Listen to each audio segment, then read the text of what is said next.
How's it going, everybody? Welcome back to the halloffilm YouTube channel.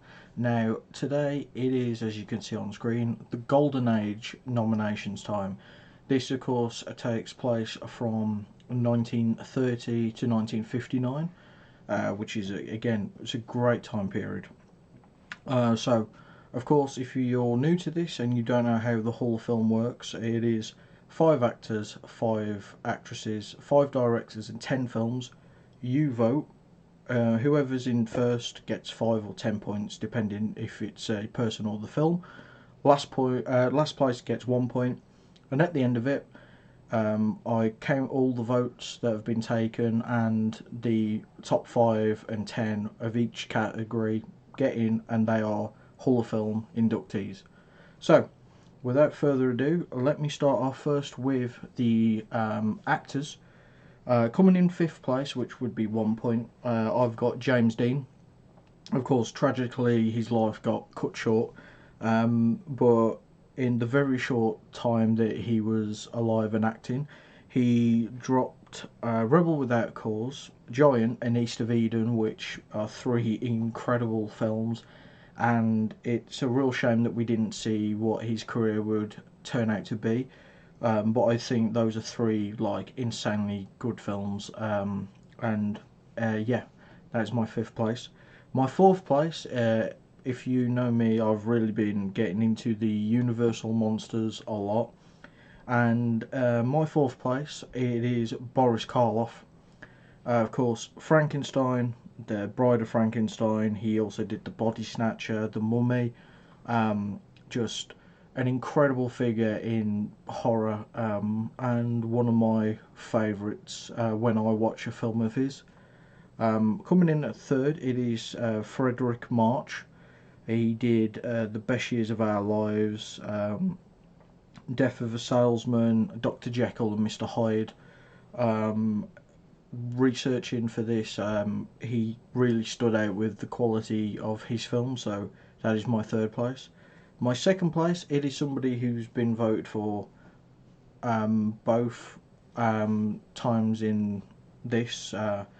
He's come so close and not managed to get in yet, but it is Laurence Olivier. Of course, did Hamlet, Rebecca, Wuthering Heights, a lot of other films, of course. Iconic English actor. Um, so yeah, that was my number two, and my number one. It is a man I mistakenly thought was already in the halloffilm, and I was gobsmacked that he's not. It is James Cagney, who, if I remember correctly, missed out by a couple points from the first time we did this. Of course, he did White Heat, Yankee Doodle Dandy, Angels with Dirty Faces.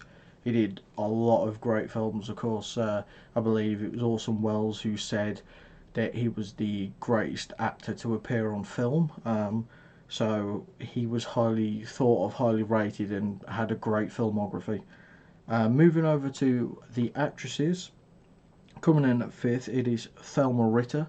Of course, probably like the supporting actress. I will put it on screen. I believe she was nominated like 6 or 7 times, which is the most anybody's been nominated for a supporting role. Of course, she was in All About Eve, Pillow Talk, Rear Window, and The Mating Season. A lot of other films. Really prolific actress. My fourth place, it is Ginger Rogers. She was in Top Hat, Strange Door, Swing Time, Primrose Path, Kitty Foyle. Again, a lot of others, and a great, great actress. Then in third, again, somebody who got close the first time of getting in. It is Rita Hayworth. Of course, she was in Gilda, Only Angels Have Wings, The Lady from Shanghai, CoverGirl. A lot of other great, great films. Coming in at number two, we have Jean Harlow. Of course, was in Red-Headed Woman, Red Dust, Blonde Bombshell.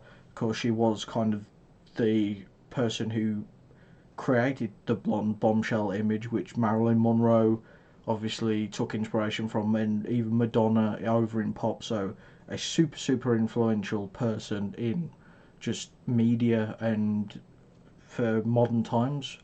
And then coming in at number one, it is Claudette Colbert. Of course, It Happened One Night being the standout, which he won the Oscar for, which is an incredible film. If you've not watched it, I highly recommend checking it out.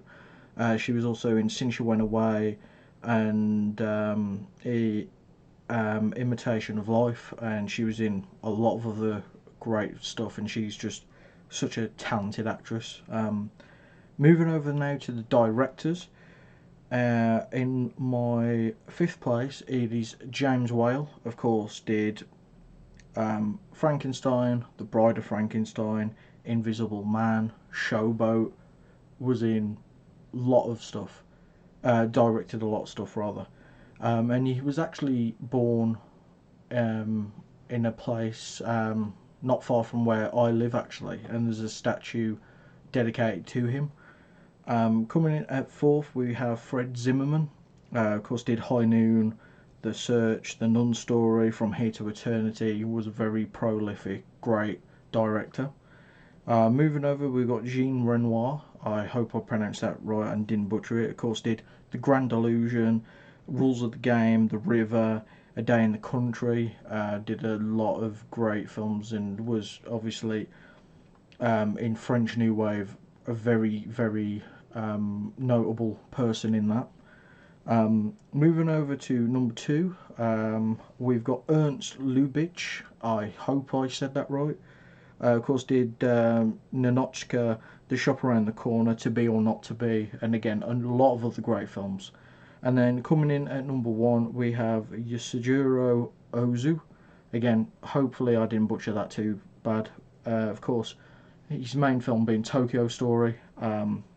Also did Good Morning, Early Summer, Floating Weeds, Tokyo Twilight. Somebody that's always put very highly up with alongside his fellow countrymen in Akira Kurosawa, so in an elite class, and I truly do believe will be and deserves to be a Hall of Filmer. Now moving over to the big one, it is the films. So we will go from 10th to 1st. So coming in at 10th, we have 1954, directed by Jack Arnold, The Creature from the Black Lagoon. Ever since I watched this film for the first time, not too long ago, I've fallen in love with this and the Universal monsters, as I mentioned earlier. And Creature from the Black Lagoon is just, it's such a great film. I absolutely adore it. I just think it's so good. And then what Guillermo del Toro did with Shape of Water, which is kind of his version of that, I think it's incredible, and I can't wait to see what he also does for The Mummy, which will be coming out, sorry, not The Mummy, Frankenstein, which will be coming out on Netflix fairly soon, I believe it is. Moving over to number 9, it is directed by William Wyler. It came out in 1953. It is Roman Holiday, of course, with Audrey Hepburn, which one of her many iconic films. Then we have Akira Kurosawa's 1950s Rashomon, which was the first Akira Kurosawa film I ever watched, and I was blown away by it. Again, if you have the option to watch it, please do.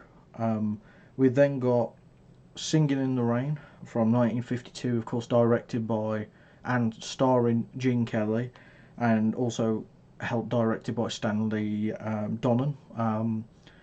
Again, it's an iconic film. Everybody knows it. Everybody loves it who's watched it. So that's why I voted for it as well. We've then got directed by Elia Kazan from 1954, On the Waterfront. Of course, one of Marlon Brando's standout iconic roles. We then have Sunset Boulevard, directed of course by Billy Wilder, who is a Hall of Filmer. That came out in 1950. We then have Fritz Lang's 1931 M. Again, it's an iconic film that I think if you know about it, don't really need to say much more.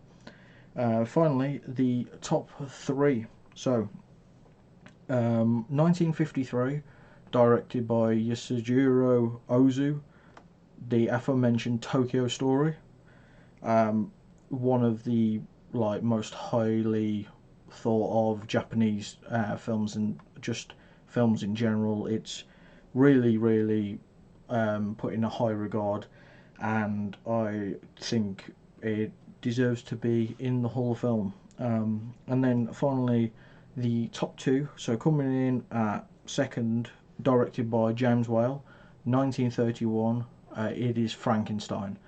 Um, there's a reason why a lot of remakes have failed for this, and I think it's because you just can't capture the direction of James Whale and Boris Karloff being, of course, the monster. And I just think it was executed so well, and I truly do believe that, like Guillermo del Toro's one coming up, as I mentioned, I think he's probably the only man who could kind of bring that magic back to life. Because I think any other iteration of it didn't work. Obviously, apart from like Bride of Frankenstein and the other ones that were early, but anything since, it's never really worked. And then finally, in the first place, receiving my 10 points, it is Frank Capra's 1954. It Happened One Night.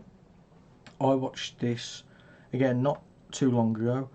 Going into it, I was looking forward to it. Of course, it was the first film to do the big sweep of Best Picture, Best Director, Best Actor, Best Actress. Of course, it's only ever been done 3 times.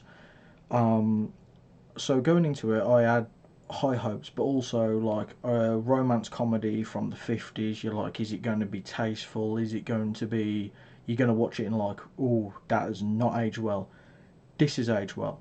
It is still so charming, and it is just brilliant film. Again, if you've got the option, I believe in the UK it's on Prime, so go and find this and watch it. Do yourself a favour and just enjoy. So yeah, that is my nominees for the Golden Age time period. So usually, if you know by now, I usually put the deadline at the second week of next month. So you've all got a month to get your votes in, and yeah, so you can send the list either here on YouTube in the comments below, or over on my Twitter at Lone Wolf Mojo. So yeah, get your votes together, get your list together, and thank you so much for watching, and I'll see you all in the next video.